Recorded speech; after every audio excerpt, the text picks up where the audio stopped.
Welcome back to our USA Jobs series here, video number 2. My name is Kelsey White. I am the career advisor for the College of Agricultural and Life Sciences and the College of Natural Resources at the University of Idaho. Today in this video, we'll be covering the GS scale, so what exactly makes you qualified for the different GS levels on that scale, as well as the job search. So job series codes you could be typing in. I'll explain what those are in a little bit if you are not familiar with what that is, as well as just how to go about the filter process and how to be filtering through jobs appropriately to really narrow down your search and show you the ones that are most appropriate. So now let's dive into the GS levels. So this is a chart here that is going to show you the levels by education. And so of course, if you have different varying levels of experience, that can also dictate what GS levels you are going to be qualified for. But this is a really nice baseline to consider. And so thinking about when you are an undergraduate, you can apply for a GS3 position the summer term after your freshman year. And then going on from that, right, once you finish an associate's degree or you finish your sophomore year of college, then you can be qualified for a GS4. And then once you have completed your bachelor's degree, you will be qualified for the GS5. Or after the 4 years of full-time study after high school. And here where you see the GS5 or GS7 here is depending on how much experience you're coming in with. And so you can be coming in with your bachelor's degree and some experience and qualify for positions at a GS6 or GS7 level. Moving on from there, your GS7 also, right, with your considering your education and not considering experience, if you do have 1 year of full-time graduate study under your belt, you are qualified for a GS7. And then once you have completed a master's degree or 2 years full-time study, you can be qualified for that GS9. And of course, right, this is going to vary with some experience levels you have as well, but this is a really good baseline. So now that we understand the GS scale and the levels a little bit better, let's dive into the job search. And so the first thing we are going to cover in that is going to be the different job series codes that they have. So there are different fields of study that have different codes. I'll show you where to find those. So you can easily type those in and just find jobs that fall within that series code. The second thing we are going to touch on is going to be the filters. And so when you type in a series code or a job title you're looking at or an agency you're interested in working for, once those jobs populate on the right-hand side, you're going to see a bunch of filters. So what do they mean? How should you filter through those different job postings to find what best might fit you? And the third thing we are going to cover is how to read the job description. And so when you open up a job posting that sounds interesting to you, you're going to see all these different sections in the job posting. And so where should you be looking first to find the most relevant information to get your application documents together? Of course, you should read the whole job description, but of course there are things in there that are a little bit more pertinent to your application documents, and really seeing if this is 1, something that you want to do, 2, something that you're qualified for, and then 3, finding information that you can be plugging into your application to get you through the artificial intelligence system and get in front of someone's eyes, like a real person. So now let's locate where the job series codes can be found on the USA Jobs webpage. The Help Center here on the right top corner is super helpful. And so you're going to click on that help button, and in the search bar, you're going to type in federal occupations by college major.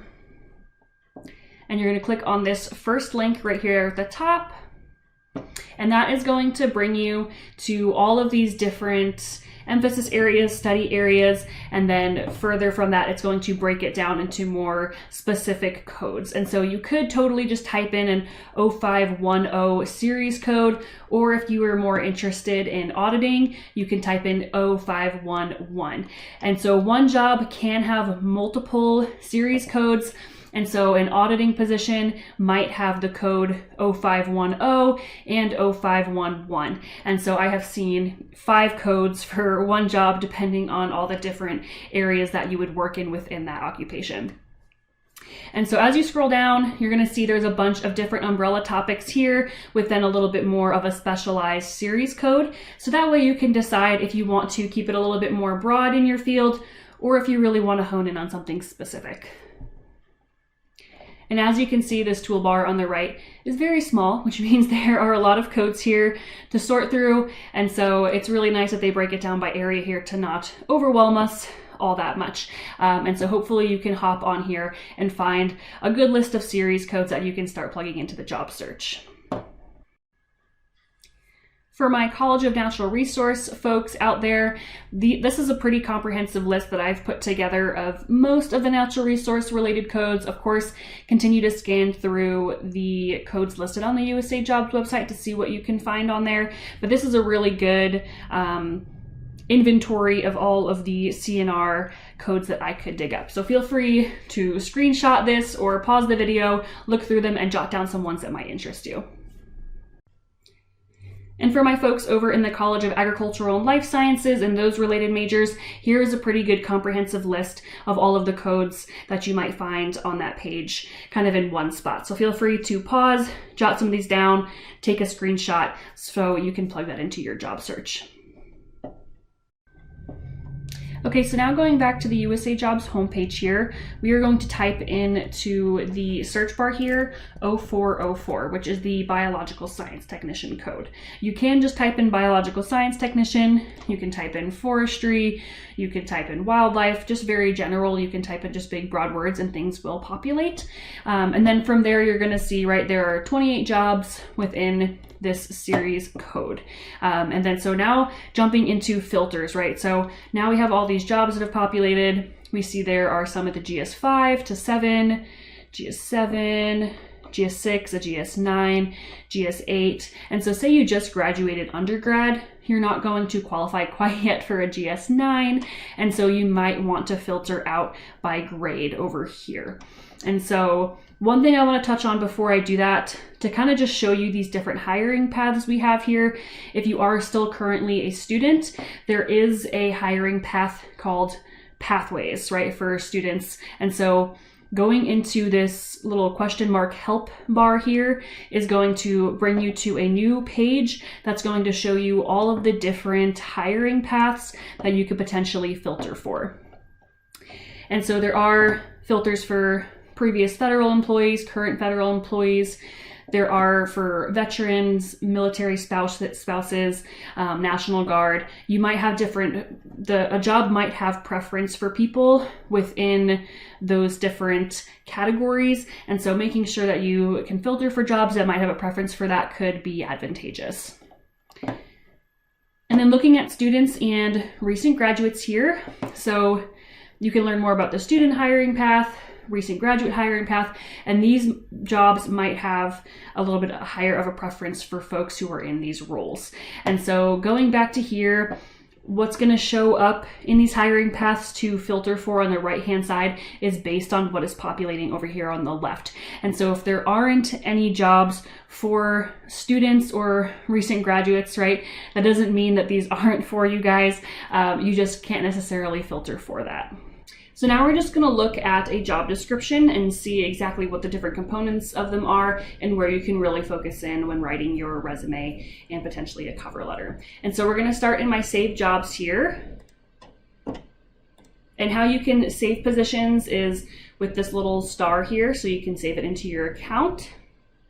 And then you'll see there's different sections within this job description that you can scroll through. And so you'll want to also keep out in the beginning, right? Like when's the closing date of this job posting? What is the different scales that I can be applying for? And also to where are they offering these vacancies? So duties, this is really great to include in your application documents. Read through these bullet points, see where you can match these tasks to previous tasks you've done in other jobs, so you can show that on your resume really clearly. Requirements, it's always going to start off with must be a U.S. citizen because it is federal employment, and then from there it's going to get more into the nitty-gritty of the GS5, 6, and 7 level, so you can read through what they are going to be requiring at each one of those grades. So read through that carefully to make sure that you can show that and back that up in your resume, your transcripts, your questionnaire, which I will get to here in a second. And then we get down to how you'll be evaluated. And so in here, there's going to be typically two things. Some job postings will leave out one or the other. Some job postings leave out both, and it becomes a little bit more of a guessing game. This one leaves out what's called the knowledge, skills, and abilities, which I'll show you in another job description. And then the other part that is good to look at is the questionnaire. And so you can preview the questionnaire here, which I'll click into super briefly, but I'm going to cover a little bit more in depth in the next video, where it's going to talk about eligibilities, if you are a veteran, if you are the spouse of a veteran, where you would like to be considered for this position. And then it gets down into the assessment to start to figure out what tasks you have done, at what level have you done those, and that is going to tell them at which GS level do you qualify for. So we'll dive into that deeper in the next video. Stay tuned for that. And then required documents, always good to just see what they are requiring. It's usually pretty standard of having a resume, right? And that's where I highly recommend using the resume builder in USA Jobs. So that way you can make sure you're including all the information that they are going to need to offer you an interview. And then if education is required, or you are using education to qualify, right? If you are trying to qualify for a GS5, you need to have your transcript showing that you've completed 4 years of college after high school, or that you've gotten your bachelor's degree. So you will need to submit a copy of your transcripts. They can be unofficial transcripts. Just once you are selected, you will be required to submit your official transcripts before you start the job. And then those things of, if you're claiming veterans preference, you must submit the paperwork to show that. If you are showing that you have been a previous employee before for federal service, you need documentation to show that. And so just making sure you're backing up those things in the questionnaire, otherwise they can dock you those points. And then how to apply is going to be pretty straightforward, right? Of like, to be in USA Jobs, click the apply button and follow the instructions, right? You attach your resume and required documents, and then you do the questionnaire from there, and then it brings you to the agency site for any final questions. And there always is now a contact at the bottom. So if you do have any specific questions, you can reach out to someone and hopefully talk to a real person, which is really nice. And so just to show you, on the apply side of things, there is like this 5-step process. So you select your resume, you select your additional documents, that's going to be your transcripts, any proof of serving previously in the military or serving for federal service, cover letter. Then you're going to review those things there. Then you're going to dive into personal information, just kind of confirming your contact information, your email, all that good stuff, and then continuing application. That's where you're going to go through the questionnaire, go to the agency website, and submit your application. And then just kind of backtracking, going back to the how you'll be evaluated section, I mentioned the knowledge, skills, and abilities that was missing from this job description. It is shown in this biological science technician position. I'll click how you evaluated. And so you'll see here, your qualifications will be evaluated on the following competencies, and then it lists 4 of them. So some job postings will list 2, some will list 8, some will list 10. This one happens to have 4. And so in my next video, I will cover how exactly you need to include those into your resume to really just help the human resources person qualify you and push you on for an interview. So that is the GS scale, as well as just the job search and how to read a job description in a nutshell, kind of at the more beginner stage of USA Jobs. And so video 3 is going to get more into the intermediate to advanced side of things, of really being successful when applying. It's really easy to throw your application at something and then just never hear back and wonder, you know, what the heck happened. So we're going to dive more into what exactly you can be pulling from the job description and including in your resume to help yourself get through the computer system to a real person's eyes, and then from there get from human resources to the hiring manager to be referred for an interview.